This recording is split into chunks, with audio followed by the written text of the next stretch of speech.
You are listening to Preconceived, where we examine the preconceptions that shape how we view the world and the paradigms by which we live our lives. Hey everybody, I'm Zale Mednick, and welcome to another episode of Preconceived. We all know the value of human connection and the importance of maintaining strong bonds with both family members and friends. Much research has been conducted over the years that clearly outlines the numerous benefits of strong interpersonal relationships. But what actually constitutes a strong and meaningful friendship? Which elements of a friendship contribute to the longevity of it? What components of a friendship are essential in leading to our own increased happiness? The Harvard study of adult development is the longest study to date to look at happiness. Beginning in 1938, this study has spanned 8 decades and 4 generations, totaling over 2,000 participants. With 9 books and over 200 scientific research papers emerging from the findings, it is the most significant study ever conducted to look at the importance of human relationships in shaping our happiness.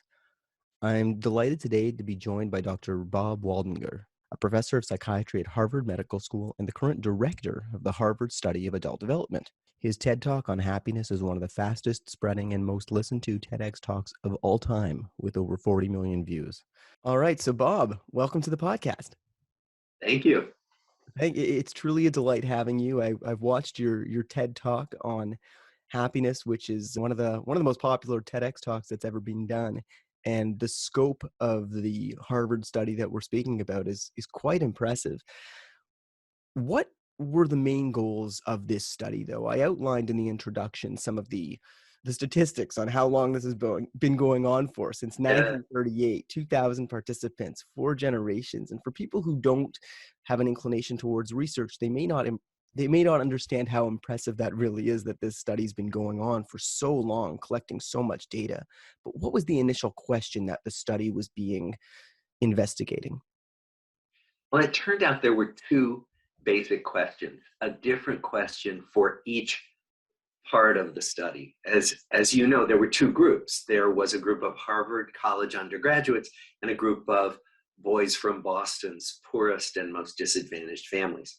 So the Harvard undergrads was a group collected by their deans and by the head of the Harvard University Student Health Service to study normal, healthy young adult development. How do people make the transition from adolescence into young adulthood in a healthy way? And of course, if you want to study normal, healthy development, you study all white males from Harvard, right? I mean, it is the most politically incorrect sample you could possibly have now. But at that time, they thought this was a great idea. This was 1938. This is 1938. So they thought, and in fairness, they said there's been so much focus on what goes wrong in human development. Let's study what goes right. And now, of course, we would want a much more diverse group of people to study. And we do study more diverse groups of people. But at that time, that's what they chose. And then the goal for the other group, the boys from Boston's inner city, they were 9 years younger than these Harvard College sophomores on average. And these boys were from the most disadvantaged families in the Boston of 1938. And the question that the study directors, a Harvard Law School professor and his wife, who was a social worker, the question they were asking was, how is it that some children from such disadvantaged backgrounds manage to stay on good developmental paths and do okay and don't get into trouble? How is that even possible when so much would predict that kids born with so many strikes against them would not do well? And so that was their question. And then, of course, my predecessor combined these 2 groups and these 2 studies into one study about 50 years ago. And since then, they've been studied together as a good comparison of 2 different groups who started out in very different life circumstances. One of the quotes that I like that I found on the website regarding the study was from that W.T. Grant's vision in the study was, quote, to help people live more contentedly and peacefully and well in body and mind through a better knowledge of how to use and enjoy all the good things that the world has to offer them. Is that how you see the study's main um, purpose still? Yes, actually, that's a pretty good description. I mean, the other side of W.T. Grant's agenda was that he wanted to know which characteristics predicted who was going to be a good department store manager. Because, as you may remember, W.T. Grant was a department store magnate. He had all these stores all over the country, and he wanted to know, how do I pick the best people to run these stores? But that larger, more noble vision is the same vision, really, that the study has today. And like I said, it's incredibly unique to have four generations of people and to be following people for so long. There's very few studies, if any, that have that insight to be able to look back and say, we've been following somebody since they were 20 and really monitoring their whole life, essentially, to be able to analyze their levels of happiness, the parameters that affected that, the different variables in their relationships. How were these people evaluated over the course of their lives? It was interviews, medical tests. What were some of the main parameters? Well, the study is really almost a history of research methods because the methods have changed. In essence, we've studied the same big subjects for 84 years, but we've changed our methods. We've added new methods that weren't even dreamed of in 1938. So they started out with the basic methods of interviews. They interviewed the young men, they interviewed their parents, they went to their family homes, they made notes. The researchers made notes about what was being served for dinner and what the curtains looked like on the windows, and so many different wonderful, rich details. So there were interviews, there were physical exams, some blood tests. There were even EEGs, brainwave measures, that were very new in 1938. There were measures of body type because in 1938, it was believed that the shape of your body, the shape of your skull, determined your personality, determined your intelligence. Now, we know that those measurements really don't amount to a hill of beans now. They don't tell us much of anything. But at the time, it was believed that those were important. So I have a whole lot of those measures if you ever want to look at them. And you're not talking the way that those would psychologically impact somebody. You're talking about the actual physical features themselves they believed were to have effects on people. Exactly. They thought that they really determined all kinds of things about who you were as a person. And now we've debunked all those theories. I mean, a lot of those theories ended up in some pretty dark racial places, but that wasn't the original intent of the study. They were just following the spirit of the time scientifically. So there were interviews, medical exams, and then they added blood tests. We added videotaping. When I started with the study in 2003, the original participants had never even been audio taped, let alone videotaped. So we got them together with their spouses and we had them talk about their biggest concerns, and we measured their emotion and their affection for each other and did all kinds of things that weren't even heard of. And then we started drawing blood for their DNA. Now, if you think about it, DNA wasn't even conceived of in 1938. And here we were in 2003 measuring DNA. And a whole bunch of other measures. We put some of them into the MRI scanner and scanned their brains. We have now looked at epigenetics. We've looked at gene expression using DNA methylation studies, all kinds of measures to try to get at all the interconnections between biology and psychology and social functioning, and which of those things come together to predict who thrives as they go through life and who doesn't. It's truly fascinating. As much as I've read about the study, just hearing you speak about it, the scope is truly incredible. The main takeaways regarding the study, a lot of them are regarding the importance of human connection.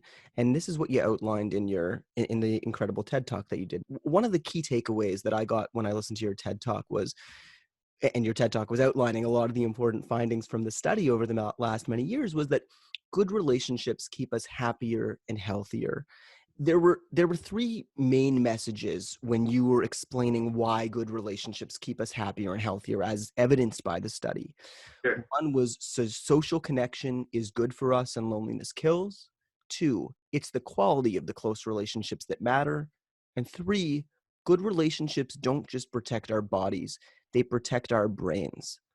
So those are three of the real core Yeah. lessons regarding the importance of human connection that have been derived from this study. Yeah. And so what we found, and other studies have found, that the more connected you are to other people, the healthier you remain as you go through life, which was a surprise. Like, we expected more social connections to keep us happier, to keep our moods brighter. But we didn't dream that these connections could actually get into our bodies and predict, who was going to develop arthritis and type 2 diabetes and heart disease. Like, how could that be real? But other studies were finding the same things. And so even though we thought our results might not be accurate, other studies corroborated what we were finding. And so it was the connections.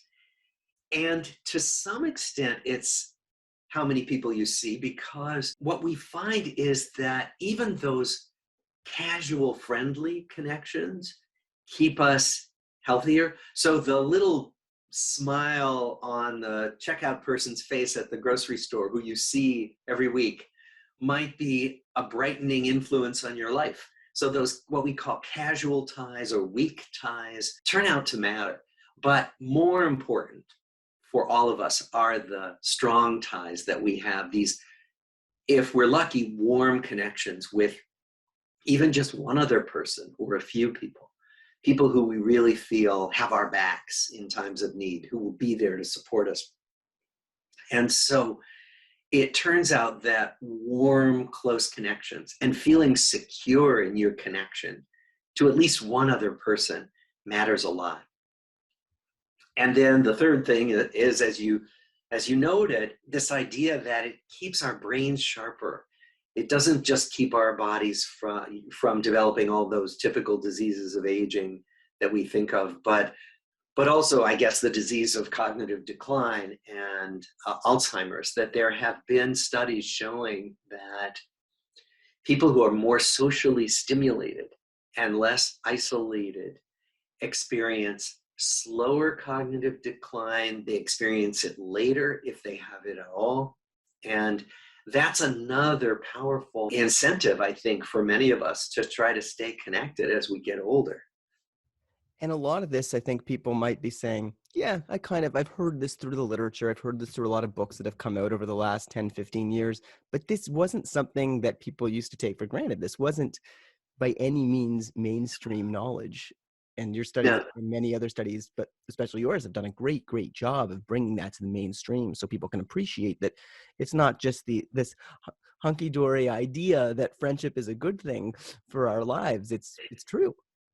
Yes. Yes. And this mind body split that has been through our culture for, centuries, this idea of, well, the mind is different from the body, is really called into question by so much of research now that shows the intimate links between mental functioning, psychological functioning, and physiology. How our moods influence our immune systems, for example. There's so many ways in which these mind-body connections turn out to be traceable and mappable with the new techniques that we have. And they turn out to be really important. And like you said, a lot of the ways we're mapping this, the way that you're and other scientists are mapping this is via brain scans, via blood tests, looking at actual biological markers and imaging. So it's impressive and convincing. So there's so many different elements of the Harvard study of adult development that we could talk about. But one of the main one I want to focus during the remainder of this talk is about friendship, because a lot of super fascinating stuff came out of it about friendship. When we talk about friendship, what do you consider as a definition of a friend? And I know this is a a vague question, and some people might say, what does that even mean? But we all have many acquaintances, like you outlined. There's somebody in the grocery store that might give us a smile. Most of us would probably agree that's an acquaintance. We all know many people in our lives from our pasts, obviously from our present. The word friendship can be used loosely. Is there a particular way you look at friendship, especially in the context of a lot of the studies that have come out of this bigger project? Well, one of the things you learn when you study a lot of lives over many years is that one size never fits all. One definition never fits everybody and every kind of friendship. So friendships are so different. I mean, as you know, there are friendships where two people do nothing but play basketball together or play chess together or, or garden together. And they never talk about anything in their lives, but they consider themselves close friends. There are other friendships where people share the most intimate things about their lives. There are other friendships where people just help each other out, help each other move furniture, help each other do yard work. There are so many types of social support, as we call it, that include emotional support, physical support, financial support. So friendships are these connections that involve support and companionship, but it can take all kinds of different shapes depending on who you are and what you've learned about what kinds of connections work for you. So that doesn't give you, I'm sure, what you had hoped for, which is a good definition. But That's I that's just what wanted, that's what I expected. There is yeah, no definition. yeah. It was a silly question, Bob. Well, but just I think the thing we want to underline is that it should be a broad definition, Mhm. right? That all kinds of things count as friendships. Friendship is in the eye of the beholder. If you think you're having a friendship, you probably are. One of the interesting results that came out was of the study was in regards to proximity. I'm going to read you a couple of statistics that came out of the study and how being close to your friends in proximity and perhaps the frequency with which you see a friend can lead to increased happiness for you. So, one thing was a friend who lives within a mile and who becomes happy increases the probability that you will be happy by 25%. The farther away a friend lives, the less happy you will be as a result of that particular friend's happiness. So, could you outline for me why is proximity so important? How does that actually manifest? Hmm. That's a really good question. And this comes, I think, from a lot of the social networking research. Nick Christakis is a researcher who studies a lot of this, kind of how close physically you are to other people with certain characteristics and how it influences you. I suppose the first thing that comes to mind in terms of an explanation is that emotion is contagious. That if you think about it, when you walk into a room and people have been angry at each other, you can suddenly feel it. You feel like there's something going on, even though you weren't there for the angry exchanges. Where similarly, if you come in and people have been laughing and happy, there's a lightness in the air, and certainly when you're with someone who's very happy or excited, energized, or you're with someone who's sad, or you're with someone who's angry, it resonates in us. We have the capacity to resonate with other people's emotion. And so my hunch is that if you live near someone and you see them more often and they are happy, you're going to catch more of that. That's going to be a little more contagious when you're with them. That's my sense of it. That's my best guess, but I'm sure there are other explanations to be had here. And when it looks at proximity, is it talking about literal proximity, like you live 5 minutes from this person walking distance, or is it also a measure of frequency of phone calls? Does that count as proximity? Um, is it a measure of their presence in your life in some capacity, or is there actual evidence that's showing no, the actual people who live closest to you are going to impact your happiness most?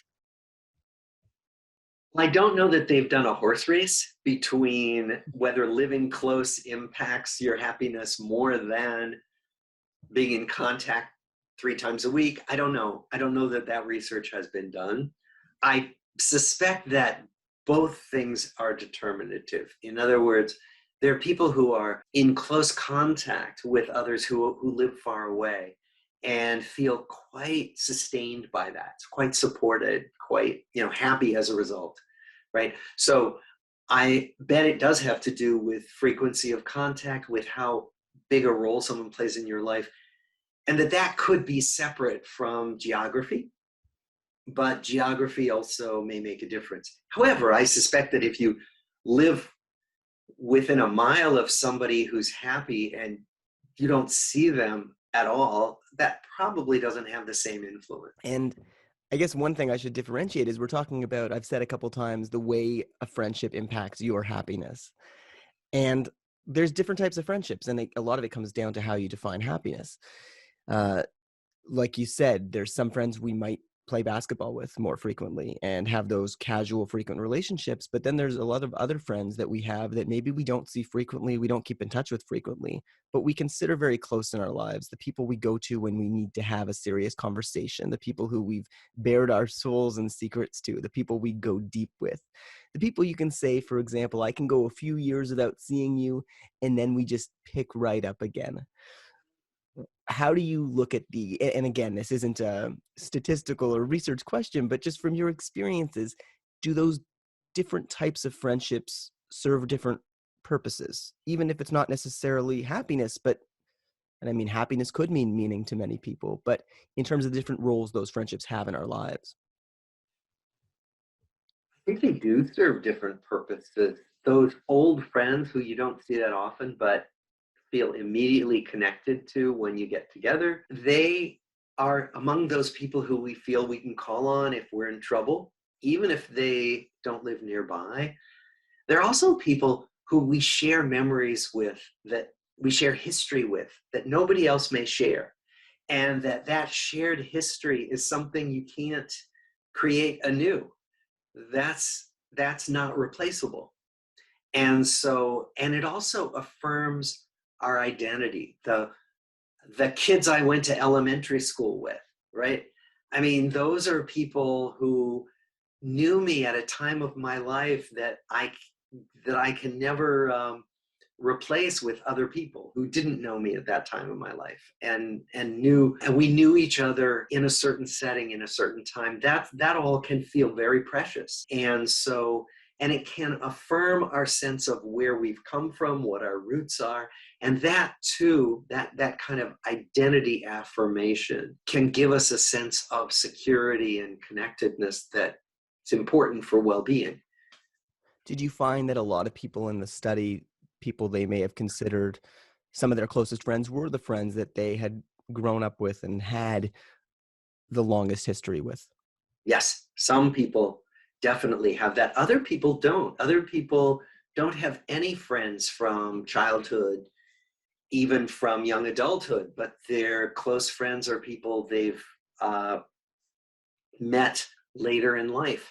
So it's quite variable. Often it depends on the circumstances of your childhood. So if you think about it, some people grew up in very stable settings where they lived in the same house, in the same neighborhood for most of their growing up. Other people moved once a year because they were in families where the parents moved for their work. So depending on your growing up circumstances, you may have very different patterns of holding on to old friends.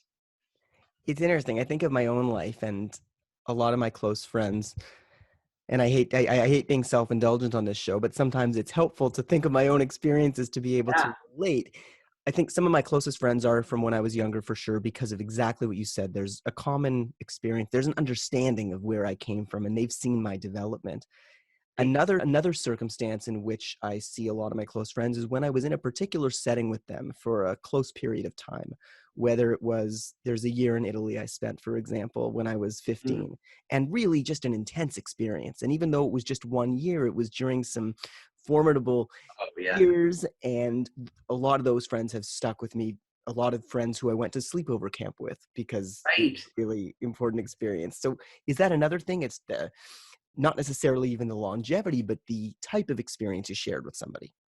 Absolutely. The type of experience, the developmental stage you're at. So when you're going through a lot of identity formation, which you do as a kid at sleepaway camp, as a teenager, in Italy, you're building your identity, and the friends you have, the music you listen to, all of those things become so powerful at certain phases of life. It's why many of us still listen to the music that we listened to as teenagers, because what was going on developmentally was so powerful that we imprinted on everything that was happening at that time in our lives, including the people and the culture. And so those are very strong influences on us as we go through the rest of our lives. As you were talking before about the importance, and I just reiterated, of some of the friendships in our earlier years, I wonder sometimes whether I was going to say the kids, when we were kids, my friends, when I was in elementary school, on the one hand, they've seen me grow, so they have a better sense of who I was.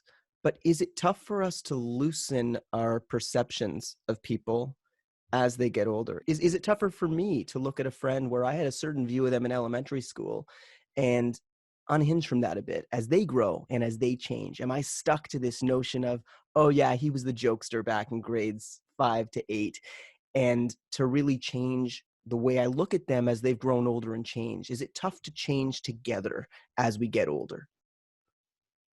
I think that's a really important point. It can be very tough.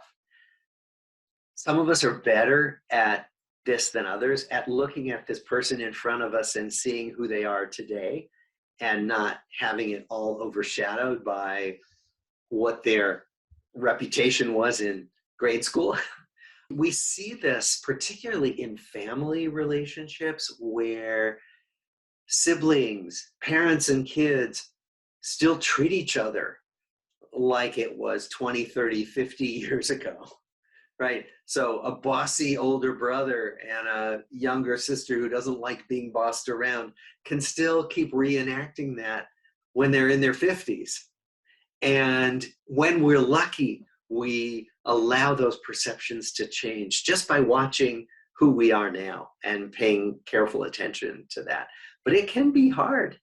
Parents who still micromanage their adult children and drive those children crazy. And so all of these are ways that we can hold on to old images of relationships that need to be altered. It's very well said. Friendships in later life. A lot of us, I know people who've said, and sometimes I'm sure subconsciously I've said, I'm kind of maxed out right now. I've got a good circle.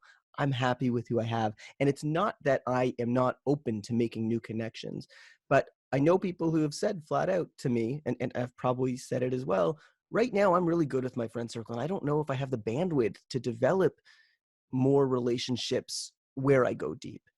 Is that a thing where people later in life, and again, of course, it depends on the person's circumstance.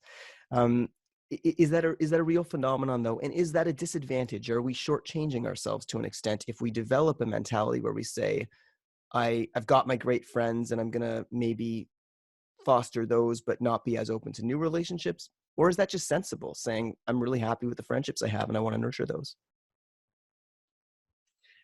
I mean, if anything, I think it's natural. First of all, it's a very interesting question. Nobody's ever asked me that before, but I think it's a natural phenomenon. I mean, if you think about it, think about the analogy with food. Like, you may have all this delicious food, but once you're full, you're kind of full. But after a while, you realize you are full up, and that doesn't mean you are unkind to people, but you just don't have the energy or the bandwidth to keep reaching out, to keep reciprocating to new people who want to hang out, who want to be friends. You do what you can and you do what you have the energy for, but we are always, people move in and out of our lives. Some people don't, but many people do. And that's a natural evolution of our relational world. So it is true that sometimes we're going to be much more open to new friendships. Probably when you were in that year in Italy, you were much more open to new friendships because you had just taken yourself out of your familiar home environment. You were in a whole new place where you had room for new relationships. And many times people find that if they move to a new city, suddenly they're very open and eager for new connections. But if they've been in the same place for 20 years, they don't have the same room in their lives. That is what I call sort of a natural part of our social world. One thing that the study did look at was friendships in the workplace and how some of the results regarding friendships in the workplace were a little bit different than your typical friendships. The vibe that I got from reading some of the summaries of the research was that friendships from the workplace might have a tougher time in terms of longevity. What were some of the findings regarding workplace friendships? I'll tell you what I know, which is a little bit about the research on this, but it's not from our study. Okay. So there is research out there, and I encourage your listeners to go check it out. Often it's done in business schools because they're very interested in friendships at work. One of the things that the research finds is that, at least in the United States, when they've studied this, about half of people say they don't have a friend at work. And what that means is that they don't have anyone at work who they talk to about personal matters, what's going on in their personal life.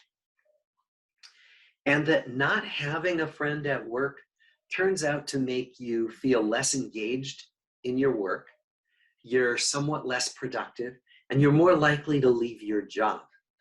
Whereas if you have a friend or more than one friend at work, someone who you really feel a personal connection to, and you know about their life and they know about your life, you're more likely to stay. You're less likely to leave for a new opportunity. And you're more likely to be engaged in your work and not burnt out.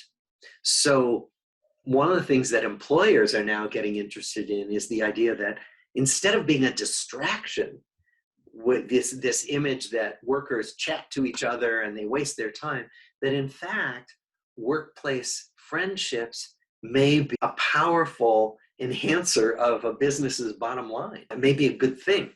And certainly we know that it's a good thing for workers, for us in our work lives, because we spend a huge amount of our waking life in work settings. And so to have people who we feel know us and care something about what's happening. Oh, I heard your son got COVID. How's he doing? That kind of thing. That matters, as opposed to the many people who go to work and never talk to anybody about anything except minimal exchanges about the workplace. So I'm not sure I directly answered the question you asked, No, but you did, and I know, and a lot of this, I know, if even if it hasn't been done particularly by your study, I just am canvassing your thoughts because you're a wise person who has done a lot of research in this area in general, so I have a sense for this. So you absolutely answered my question.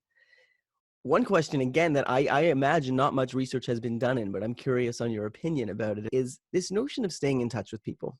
As we live in a more globalized society, it feels like a remote term to even say globalized, but an interconnected society, it's so much easier, obviously, to keep in touch with people that we really don't see much.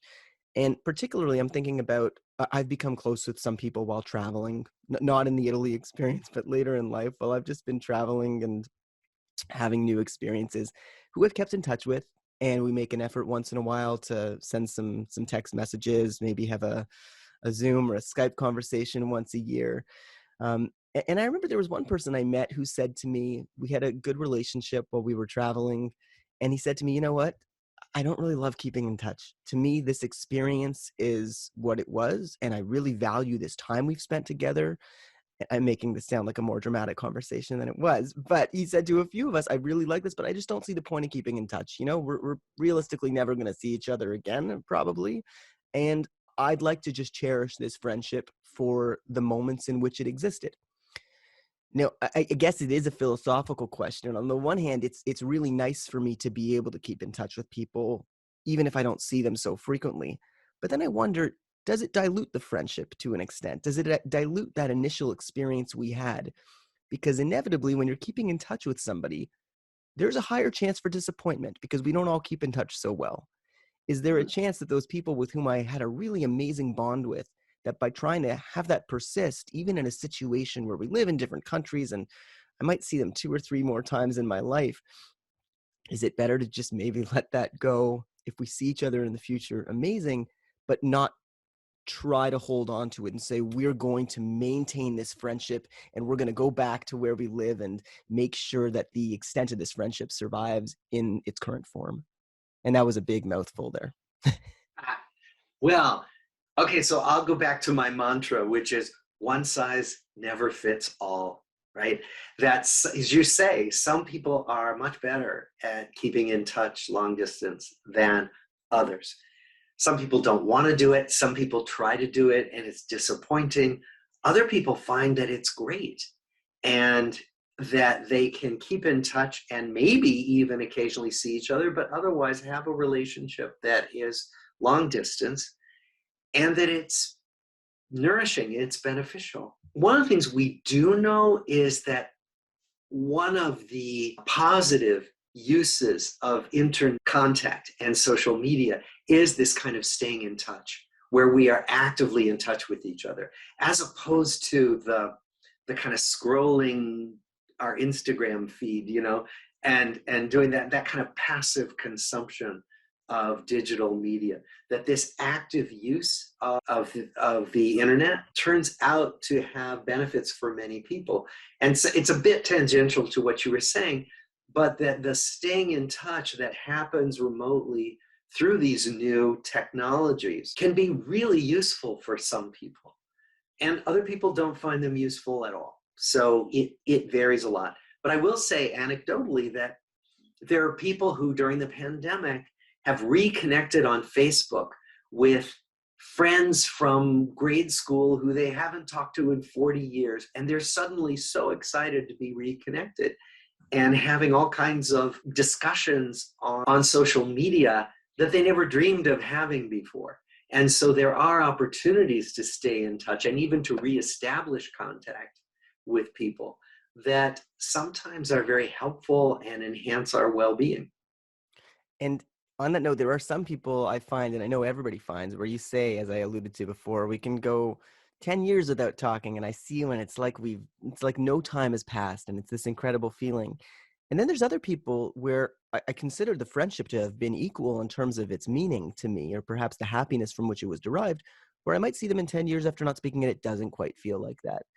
Is is there a reason why that happens? Is it just that maybe our views on nostalgia don't fit together? Is it an indication of what the friendship actually was? Or is there some comfort that can be taken in that's just not always how a reconnection goes? And it doesn't mean that your friendship wasn't meaningful in the moment, but some matches just don't realign well in 10 years. Yeah, yeah. Well, if you think about it, we're all works in progress.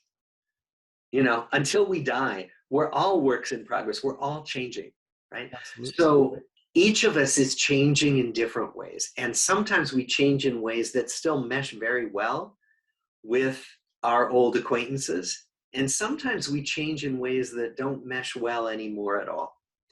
And so, if we think of ourselves as these continuously evolving beings, then it would be no surprise that some people we evolve away from, some people we evolve alongside, in parallel with, and still feel in sync with. And that it's to some extent not totally predictable. And I acknowledge when I ask that question that personally, I'm a nostalgic person. So it's tough for me when I see somebody and I don't have that reconnection. Hmm. But I can benefit from kind of maybe just being a bit easier on the relationship and easier on the process and not say, oh, that's such a disappointment. And that's where I think the value might come in. We're saying, okay, well, it doesn't necessarily diminish what we had. It's just that's the way life has progressed. That was a great friendship. It was really meaningful. But right now, it's just some relationships, they drift over time, and that's okay. Right. And not to expect the relationship to be the same. Mm. Not, to lower our expectations for what it's going to be like, and then be pleasantly surprised if it feels just as good as it did before. I like that. So when you have that meeting with somebody in 10 years and you say, this just feels like we just picked right up, amazing, but don't expect that. Yeah, exactly. For people who are listening to this specifically regarding the notions of friendship we've discussed, which you've illuminated extremely well, are there any takeaways? And I know there's lots of takeaways on how to practically maintain our friendships or derive the most happiness from them as we move forward. How can we all maybe have better friendships, and how can we be better friends? Are there any guiding principles that help you in your life or that you found that the study and other studies have shown us? Yeah, probably the most important thing I've learned is that friendships don't just take care of themselves.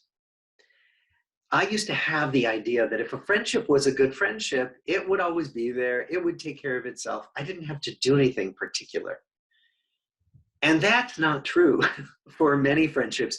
They need work. And so I think of it now more like physical fitness. I think of a kind of social fitness where, if I go to the gym and have a good workout, I don't say, okay, that's it, I'm done. And my body will take care of itself now because I had this good workout. No, I mean, I have to keep doing stuff, right? And I think of friendships more in that way, that we need to keep at it. And so what does that mean literally? Well, it might mean that this coming weekend, when I make choices about how to spend my time, do I spend 3 extra hours doing email or editing a paper? Or do I spend that time calling up a friend and taking a walk? Even during the pandemic, we can take walks outside, and making sure that if I haven't seen somebody in a little while, we connect again. If I want to make sure that that friendship stays vibrant. And so it's those kinds of choices that you can make every day, every week, that really matter in terms of keeping friendships alive. Absolutely. And when I think sometimes about friendship versus family, like, does blood run thicker than water? I think the reason sometimes we believe that it does is because if you don't keep in touch with family, well, they still are family. It Mm, again varies for everybody. And that saddens me sometimes when I think of some of my really, really close friendships where I'm like, I consider you family basically. But I still know that with my family, if I don't talk to I do, I'm staying with my parents right now, but if I don't talk to my mom for a few months, which doesn't happen, but if I didn't, she's still my mom. Whereas with a friend, the reality is you can't really take that for granted because that's just how life works. right. Right. And even with family, if you think about siblings who now maybe are grown up and live in different places, siblings can be much more distant or closer depending on what we do with the relationships. It's probably true that your parents are always going to want to hang out with you when you want to hang out with them as you grow up. Most parents are like that. But even siblings and certainly cousins, Hmm. aunts and uncles, and those are places where we can make choices to keep closer to family or to let family drift apart.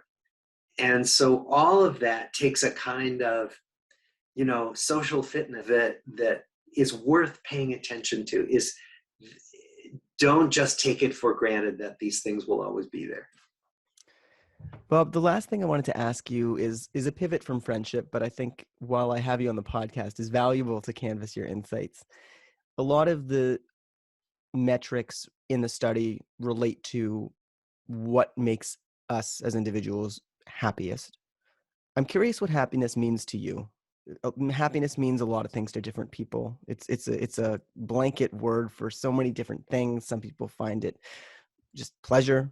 A lot of people find it meaning, peace of mind, relationships, helping others. But in addition to being a psychiatrist and all the research you've done, I believe you're a Zen priest and have lived an extraordinarily unique life and a certain degree of spirituality. So I feel like I would be foolish to not ask you, with just your life experiences and the work you've done, what does happiness actually mean to you? Mhm. Well, I like the fact that you prefaced it with the fact that it means so many different things to so many people, and it means all those things to me sometimes. But I think if we're gonna point to one thing, it would be being engaged in things that I care about. And so when I'm more engaged And that means, to my Zen background, when I'm paying attention, when I'm fully present, I feel more alive. And when I am distracted or when I'm trying to multitask, which is a myth, actually, we can't multitask, but when I'm trying to do that and not giving something my full attention, I feel less alive. And I think that is a big contributor to whether or not I'm happy in any particular moment. And can you elaborate a little more on that multitasking myth that you just mentioned? Yeah. So this idea that, well, I can look at my phone and talk to you at the same time. What the brain really does is it switches back and forth fast, and it's really inefficient.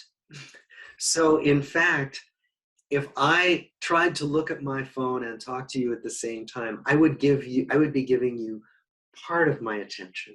I wouldn't be fully engaged with you. And not only is that impolite in terms of my engagement with you, but it's less satisfying. What we find, and there have been some good studies of this, is that when we are distracted from what's right in front of us, we're less happy. Our mood is less good. Well, Yeah. it makes sense. Multitasking, it's really just flipping between tasks every few seconds.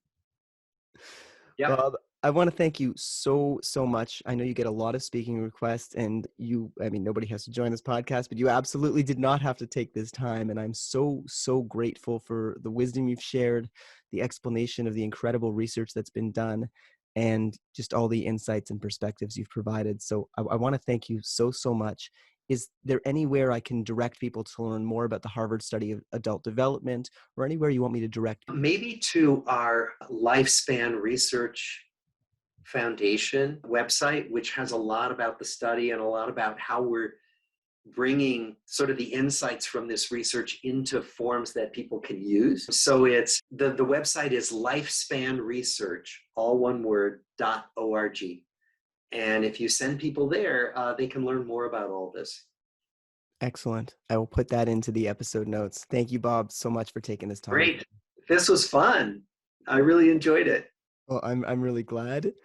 And everybody, message a friend today. Yeah. Yeah. Thanks for listening to another episode of Preconceived. Have a great day.